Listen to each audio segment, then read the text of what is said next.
அப்பா ஹோட்டலில் சாப்பிட்டுட்டு இருக்காங்க. பாய் இட்லிலாம் எப்படி இருக்கு?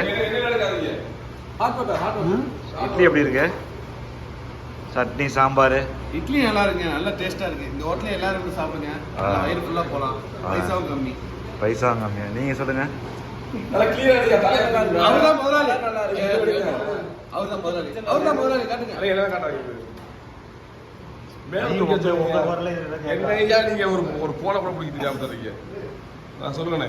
அருமையா இருக்குங்க சாப்பாடுலாம். இந்த ஹோட்டலில் நீங்கள் ஓப்பன் பண்ணது இங்கே இருக்கிற ஹவுஸ் ஸ்டே இருக்குன்னா ரொம்ப சந்தோஷங்க. ஏன்னா டக்குன்னு வேலை இருக்கும், டக்குன்னு ஓடியாந்து நீங்கள் சாப்பிட்டு போயிடலாம். அது வந்து உங்களுக்கு தான் நன்றி சொல்லணும். இவர் நன்றி சொல்றாரு, இவர் 2 பேரும் உங்களுக்கு. ஆனால் நீங்கள் தமிழ்நாடு முதலாளியாக இருக்கிறது ரொம்ப பெருமையாக இருக்குங்க. தமிழ்நாட்டுக்காரர் முதலாளியாக இருக்கிறது ரொம்ப சந்தோஷமா இருக்குங்க. ரொம்ப நன்றிங்க தலைவர். ஆனால் முதல் நாள் எல்லாத்தையும் ஃப்ரீயாக கொடுத்தீங்க பாருங்க, அங்கே தான் நிற்கிறீங்க நீங்கள்.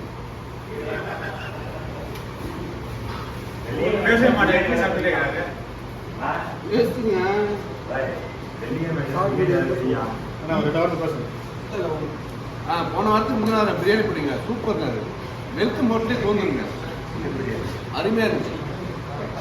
இந்த வாரம் கிடைக்கும் அந்த மாதிரி பிரியாணி? கிடைக்கும், தாராளமாக கிடைக்கும். சரி, ரொம்ப நன்றிங்க தலைவர். அவரே குடிச்சிக்கிட்டே இருக்காரு, அதை பேசுங்க இட்லியை பத்தி.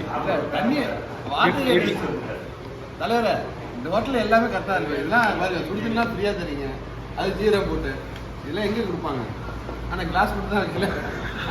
கிளாஸ் மாமா கிளாஸ் வைக்கும்.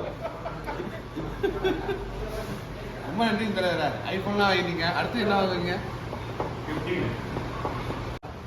சொல்லுங்க.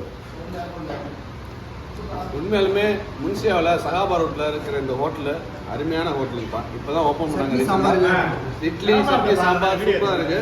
இங்கே பாருங்க, பூ மாதிரி இருக்கு இட்லி.